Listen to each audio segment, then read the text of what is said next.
Okay, ladies and we're here with Brother Sundiata Acoli, prisoner of war, who is being held right now in Leavenworth. Brother Sundiata is called straight from the prison, and we'd like to welcome him to the WHPK listening audience.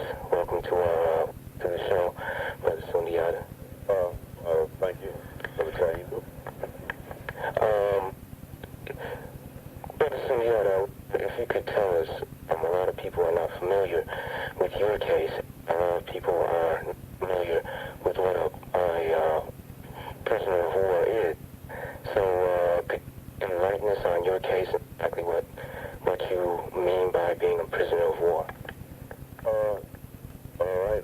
My case is basically stemmed from a shootout on the New Jersey Turnpike in 1973, May 2nd. Asada Shakir, Saeed Shakir, and I were standing in the New Jersey Turnpike, and we were pulled over by the police. The police shot Asada Shakir with their hands in there, killed Saeed, and I was arrested a couple of days later, and we went to trial, and I was charged with the death of police, and I was sentenced to life plus 30 years. Asada went to trial. A year later, she was charged with the same thing, the death of police, and she was sentenced to life plus 30 years. Most of us came out of the Black Panther Party. The Black Panther Party began to be destroyed by COINTELPRO. Many of us decided to continue the struggle on an underground level and formed the Black Liberation Army. And at the time that we were arrested, we were members of the Black Liberation Army. So, could you tell me a little bit about what the Black Liberation Army was about and exactly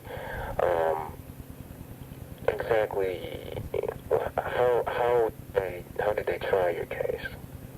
Oh, okay. First, what the Black Liberation Army was about. One problem with the Black Panther Party was that the people that did community work, we did basically community work.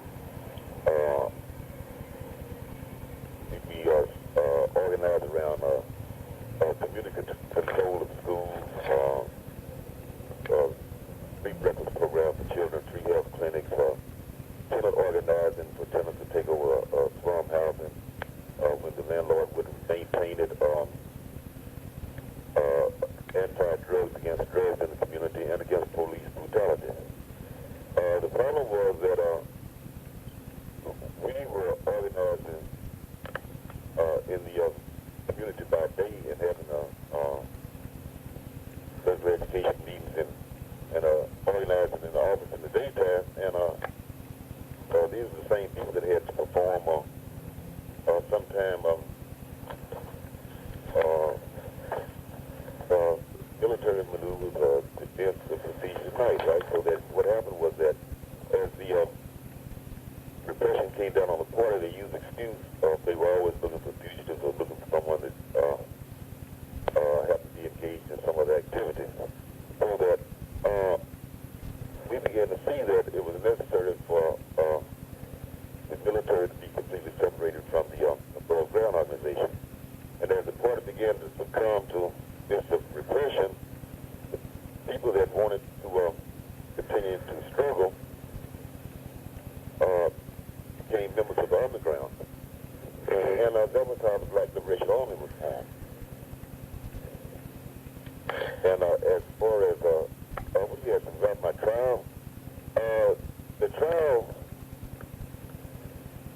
well, basically it was one of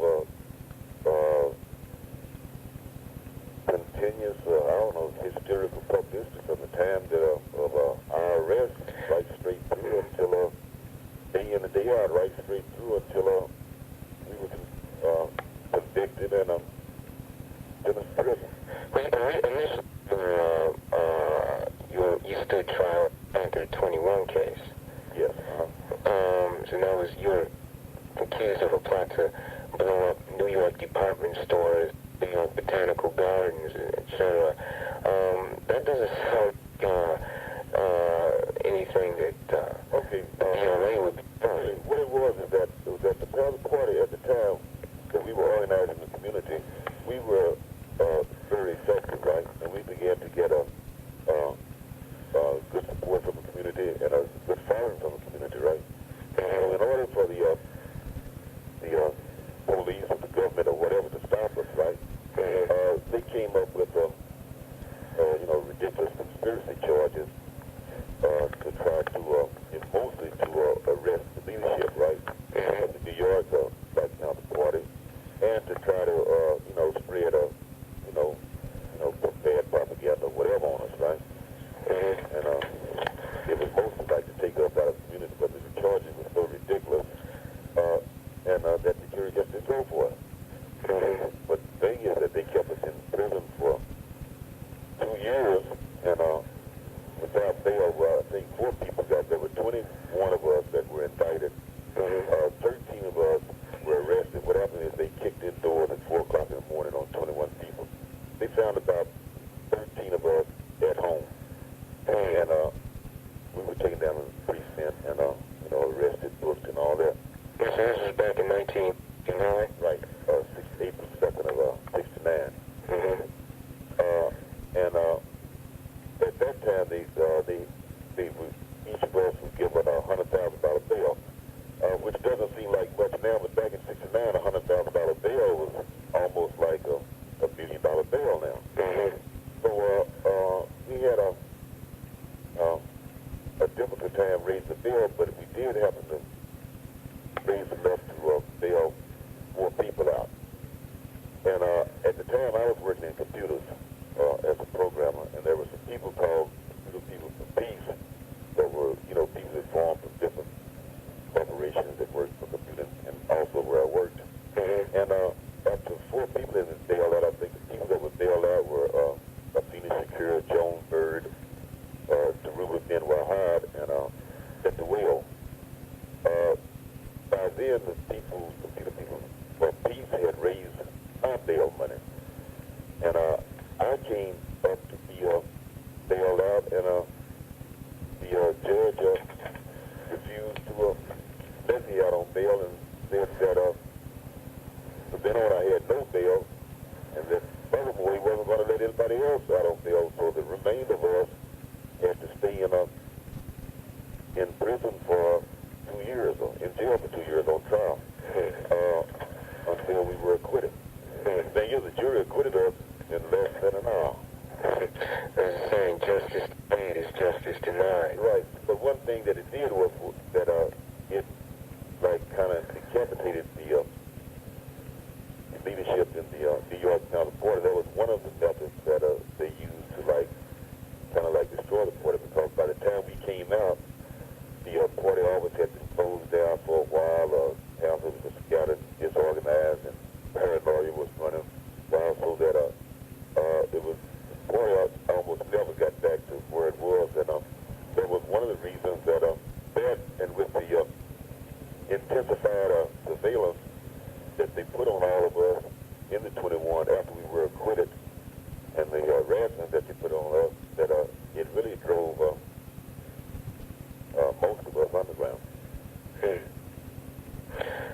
So, on May 2nd, 1973, you were ambushed by the state troopers on the turnpike. Right. And so that's what resulted in the murder of Zaid and the wounding of Assad. Assad Shakir. And after the arrest, you suffered abuse at the hands of the state. Yeah, I mean, In terms of the lack of medical care, being kept in isolation. Well, what they did was they took me to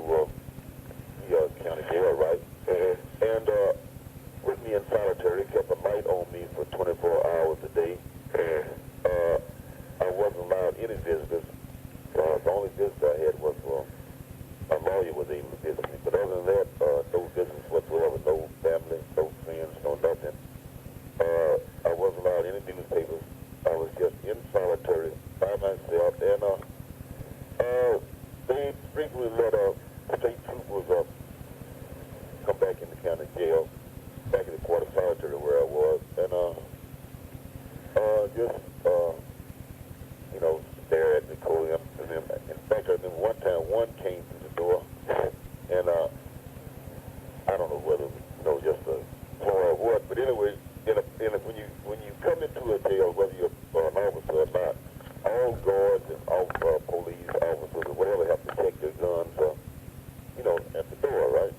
Just back in the section where the prisoners are.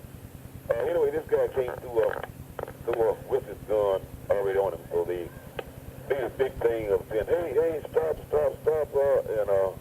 told him that he forgot to check his gun. Play acting for you. Things like this, right?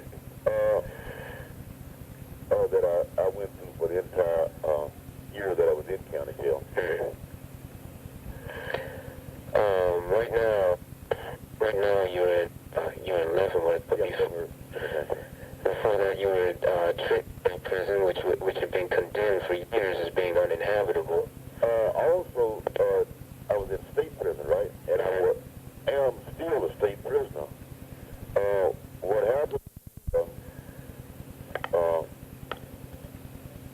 A number of things happened. One that when I went to Clinton State Prison, they kind of like instantly made converted one part of the prison into an MCU unit, and they rounded up a lot of us up. I was the first one they rounded up. Could you tell us what an MCU is?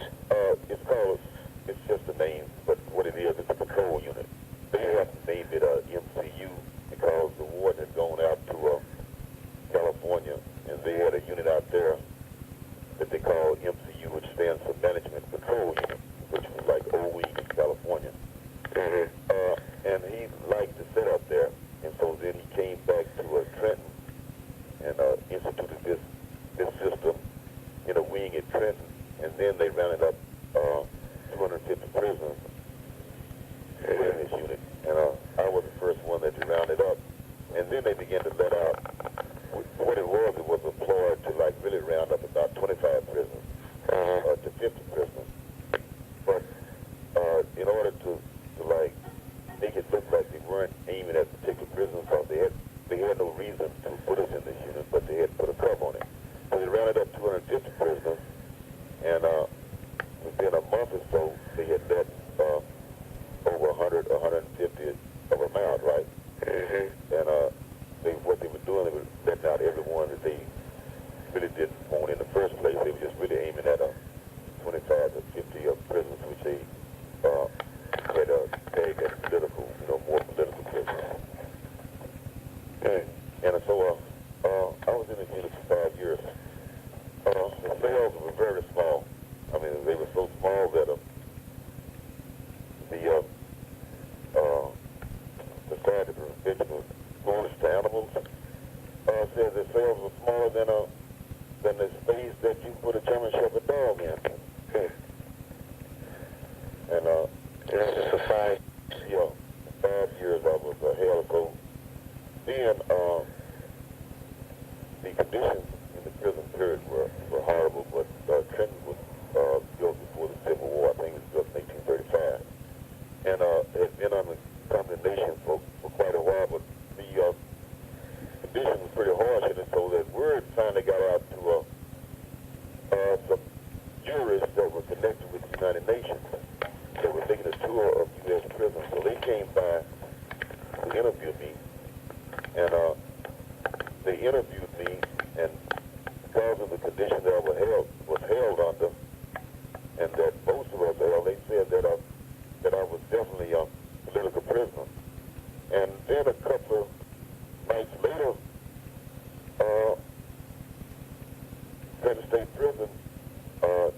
penitentiary has what you call general population, and then it has lockdown section.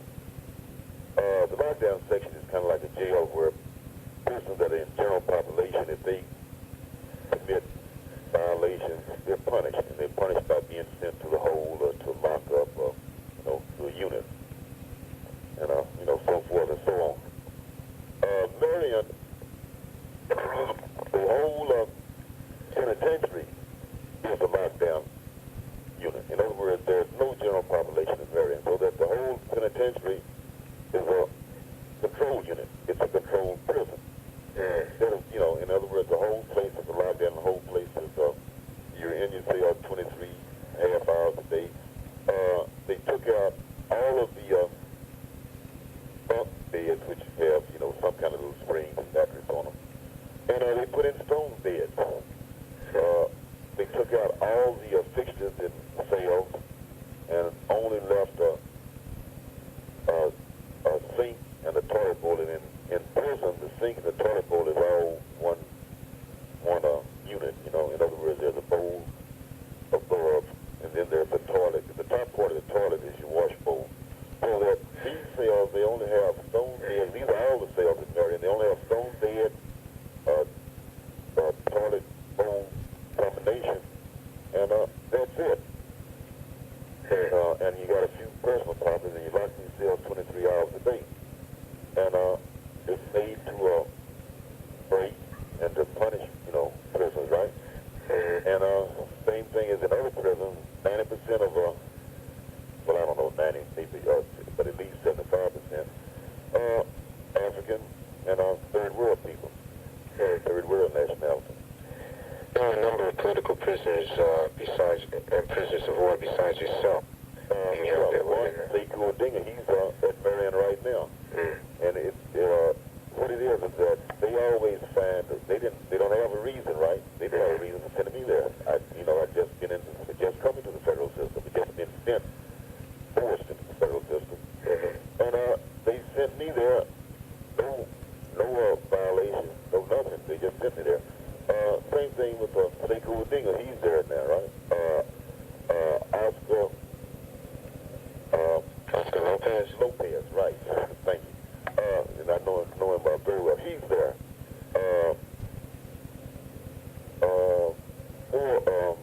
Bill Dunn, which is a North American political prisoner, he's there at Marion, right? Most of the people... Shabazz Bey, right, Halif, Shabazz, he's there. And most of the people that are satisfied and considered as political prisoners have sometime or another been through Marion. And that's without any violation. They just, in other words, they come up with a classification and say, well, we decided that you need closer custody, and you're sent to Marion for no reason at all. But just when you get to Marion, they put out the propaganda to all the rest of the people in the world that these are the worst of the worst, the end of the land, the prisoners that are the most violent, that have violence on their record. I don't have any violence on my record in prison, period.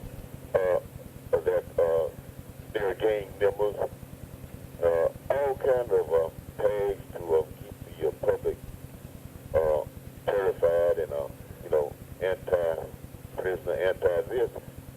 When in the final analysis, they send people to very strict punishments that haven't committed any violation whatsoever. So your cell was how big in Marion, and you were in there for 23 hours a day? Okay, well, let's see. Prison was built before the Civil War, right? So that the cells that they built in this section of the prison were very small, way too small for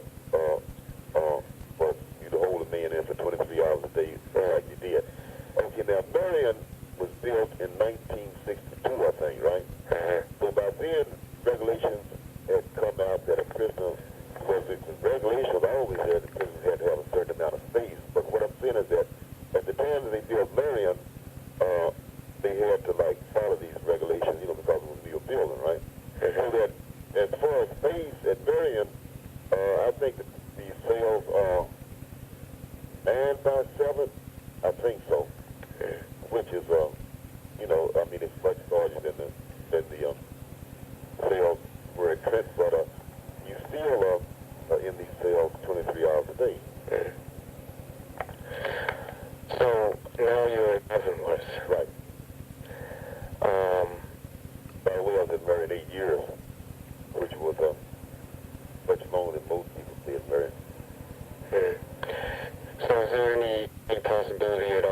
for parole for Sundiata Acoli? I'm glad you asked that, because right now, my attorney is working on a sentence reduction, right? The first thing is that I've been in prison 19 years, going on 20 years, right? Yeah. I was going on 19 years, this May 7th. And so that my attorneys put together a sentence reduction petition because I had good time that was taken, and that because I was sent out of state, forced out of state, I could never get back in the Jersey courts to, apply to have just a good time return. But prisoners that stayed in New Jersey, a lot of them got their good time back, and a lot of it stems from the time that we were in the MCU unit, where they gave us a lot of bogus charges just because of, as a means of punishing prisoners, right? And they make the choice. So a lot of us lost a lot of good time on bogus charges. The prisoners that stayed in New Jersey, they were eventually able to get theirs back because it's obvious that, it was just a lot of charges made simply to antagonize prisoners. I was sent out of state, and then later on, I was the first prisoner sent out of state in Jersey.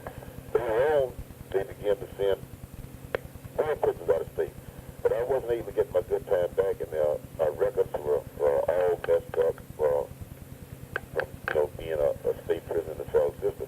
So my lawyers are putting together a sentence reduction to get all this straightened out and to get my good time back and to get my sentence reduced.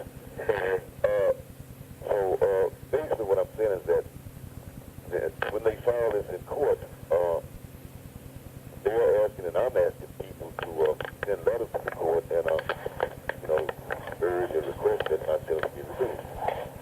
Because a lot of the time was added unnecessarily and unfairly. Anyway, I have a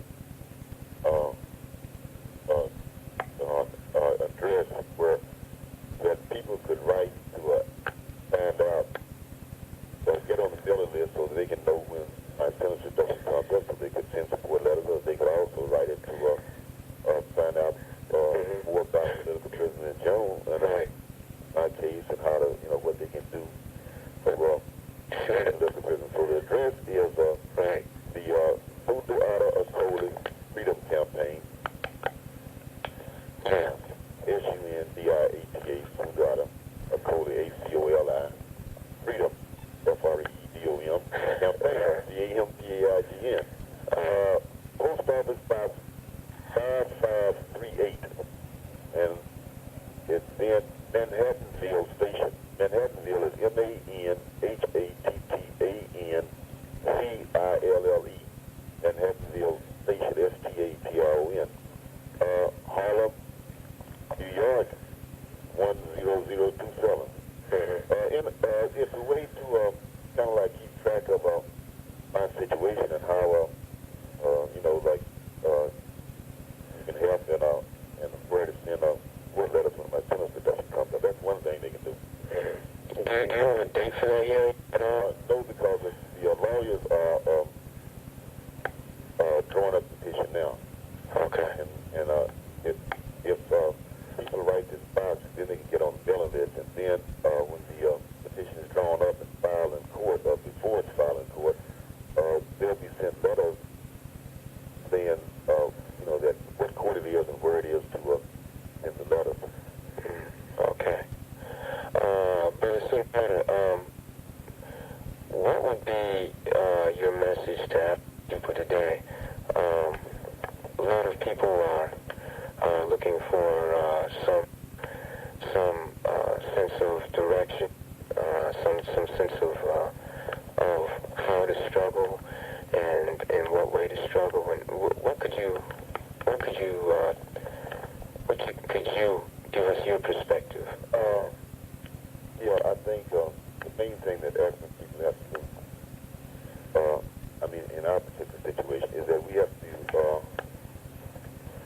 take control of our own lives one way or the other. By that I mean that we have to become more self-reliant and independent in our thinking and in our actions and in the direction that we're going. the problems is that we, as black people, can never really solve our own problems because we are always dependent on laws being passed. In other words, that our problems are always being solved from City Hall or from the U.S. government. And the solutions that they propose are basically solutions that are best for them, but it's not always best for us. So that we have to decide that we have to solve our own problems. And the way that we do that is that we have to stand on self-reliance and independence and take control of our community and lives and whatever. But I'm saying that we have to start thinking independently. Now, I understand you've published at least one book, and people might be interested in trying to get a hold of that information or anything that you've published or written. Sun views. One thing about Marion, you have lots of time. I'd already been in prison about, 6, 7, 8 years. I don't know how long, maybe 10 years.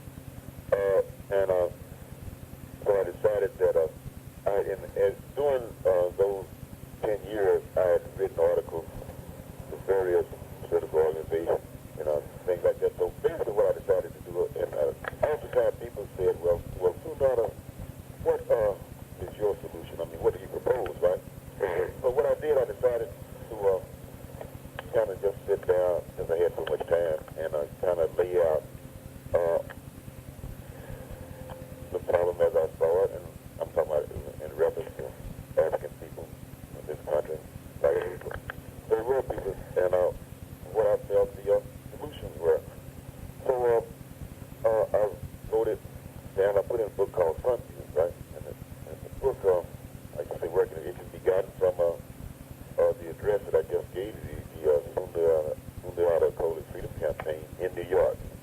But also, we have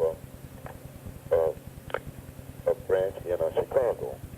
Oh, great. And a brother named Hondo Chico is heading up that branch, and he's doing a fantastic job.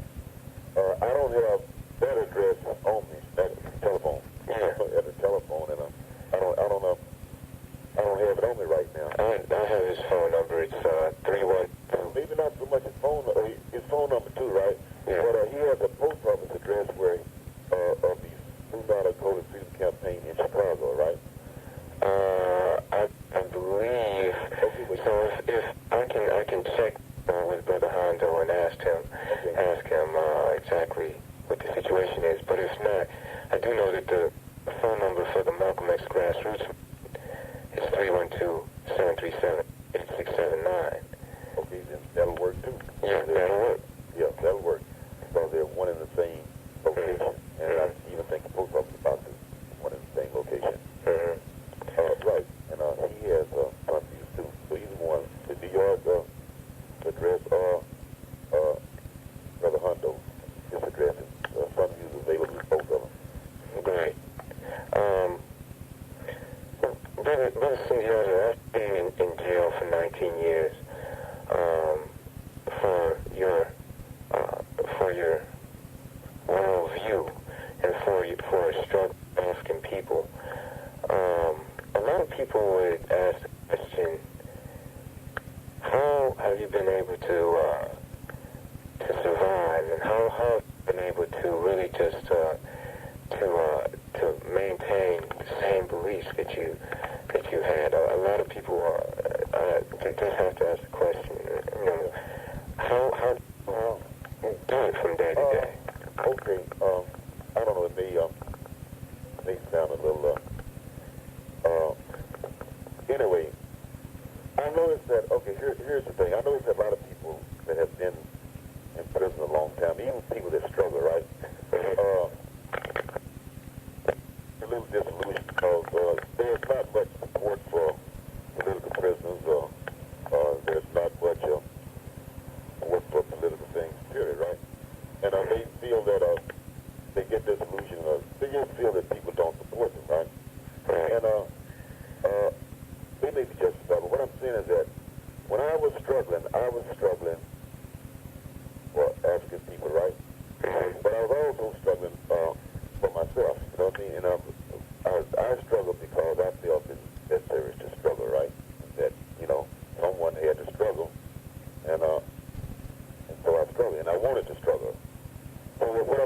I wasn't struggling so that people would praise me or support me or whatever, right? I struggled because I felt it was necessary and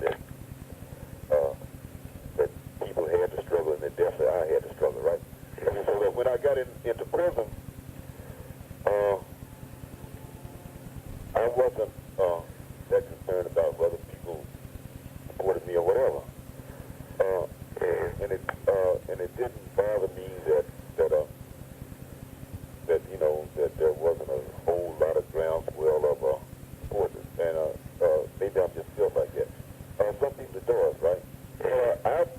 I simply do what I feel that I have to do, period. And I'm you know, and even though I'm struggling for African people, and I guess maybe that's the way I am now.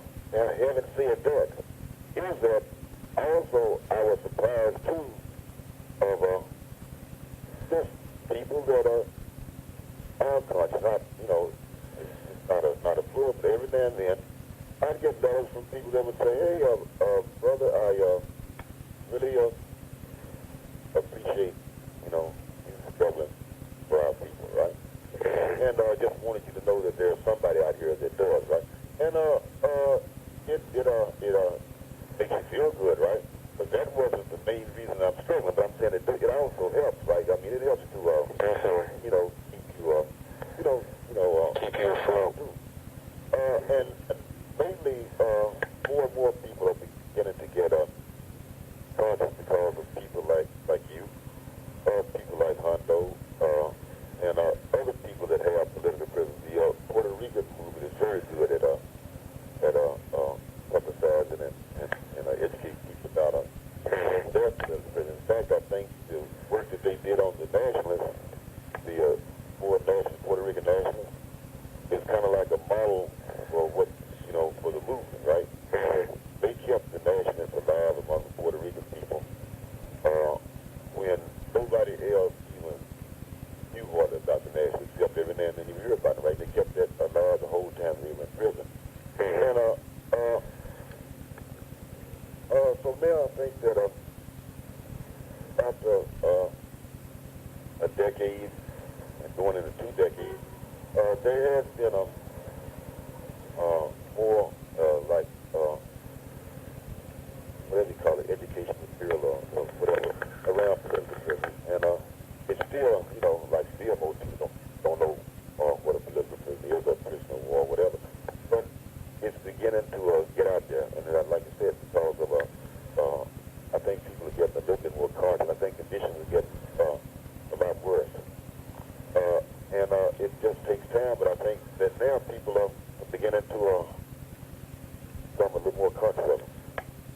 I don't know if that answers your question. I kind of rambled them, but anyway, that's basically it. Well, we can just hope that people are going to we're going to start to struggle around the issue of political prisons and around more very seriously around the issue of independence for African people. Definitely. Yeah, when I said independent, I really, even though our people, that's another thing, really, our people so haven't really sit down and decided exactly what we're going to have to do to deal with our problem. And frankly, when I said independent, I meant that I think that black people are going to have to move toward independence, and that's really the only solution to our problem. When I mean independence is that we're going to have to move toward forming an independent state on land within, you know, land that was formerly within U.S. borders. Well, Brother Sundiata, thank you for coming on the air and sparing this time on a Saturday morning. All right, It's very impromptu interview, but got it together. And we definitely would like to be hearing from you in the future. Really? Okay. So you hang on and thanks again. All right. Good talk to you.